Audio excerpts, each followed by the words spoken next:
Well, folks, just hours to go before tonight's big Fox News debate, and a lot of eyes are on Ron Paul. He is making a big push to win over caucus goers here in Iowa. His campaign events here are packing in some of the biggest crowds. Polls show he is in the running right now to take the top spot on January 3rd, and Congressman Ron Paul joins me live right here. Congressman, it's a pleasure. Thank you so much for being here. Thanks for having me. How are you doing it? Because these folks showing up at your rallies, it's not just, you know, older folks, younger folks. It's a mix. You seem to have energized folks across the continuum. I don't know exactly what has happened because I've been saying the same thing for 30 years, but all of a sudden, you know, there's a lot of excitement. I think it's the conditions of the country and the conditions of the world because my policies have all been the same. I've been saying the same thing, but there's a lot more enthusiasm. But I think, sadly, it might represent how bad off we are in this country. The economy is in shambles, and I had talked about that and warned about it. And foreign policy, I've wanted a different foreign policy because I was always afraid we'd get bogged down, and I thought we went to war too carelessly. And the American people now, statistically, are with me on these things. They want the Federal Reserve audited. They want our troops to come home, and they don't like going into wars carelessly. So I think the issues have come around, but also the enthusiasm is building. The money's coming in easier. We have more volunteers, and we have a better staff now than we did before. So it's all coming together, and we feel pretty good about it. Obviously, the support is ginning up behind you, in particular here in Iowa, but you mentioned foreign policy. Right. That has been a big question mark about you and your campaign, and folks talk about, in particular, your stance on Israel and how, you know, you say you're not going to step in if Iran gets the nuke and Israel's on its own, and you know that that is anathema to many conservatives.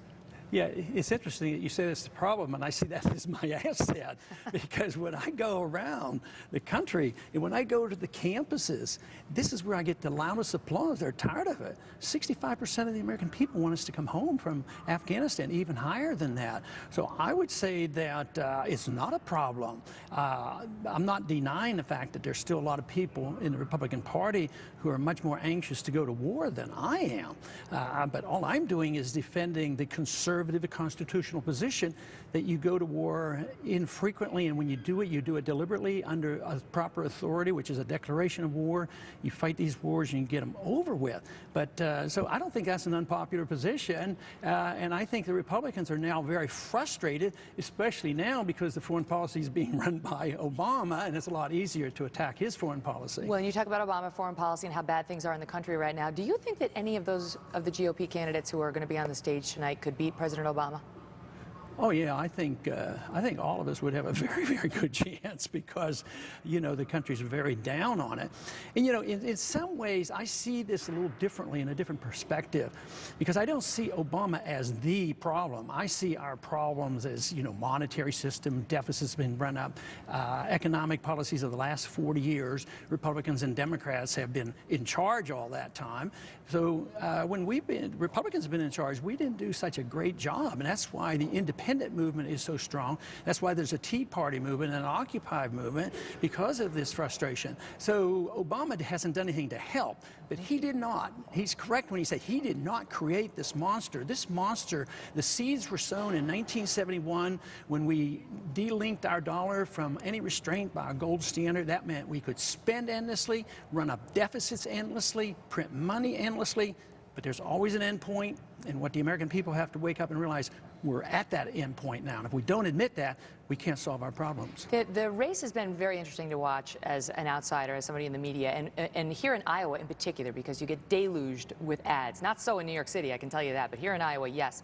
And one ad we see over and over is an ad that you're behind that's going after Newt Gingrich. We have a little bit of it for the audience to watch, in which you accuse him of hypocrisy. Let's take a look.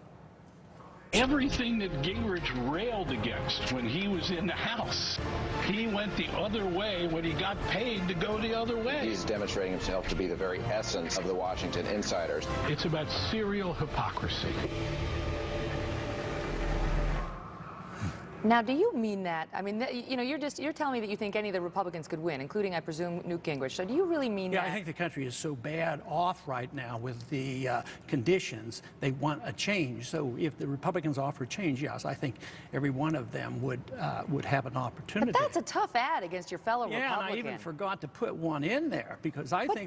But some people think that's mean. Iowans don't like negative campaigning, and that's a negative campaign ad. I think there's a difference. Negative campaigning is calling people names, demagogue leapfrogging the issues and misrepresenting people's views. But to point out, different positions, that's my responsibility. Hypocrisy, though? Did you go too far? I think when you flip-flop around, there was one other issue that I personally found annoying, is that, he's probably as aggressive with the military as anybody. He supports all the wars in the Middle East 1,000 times more than I would.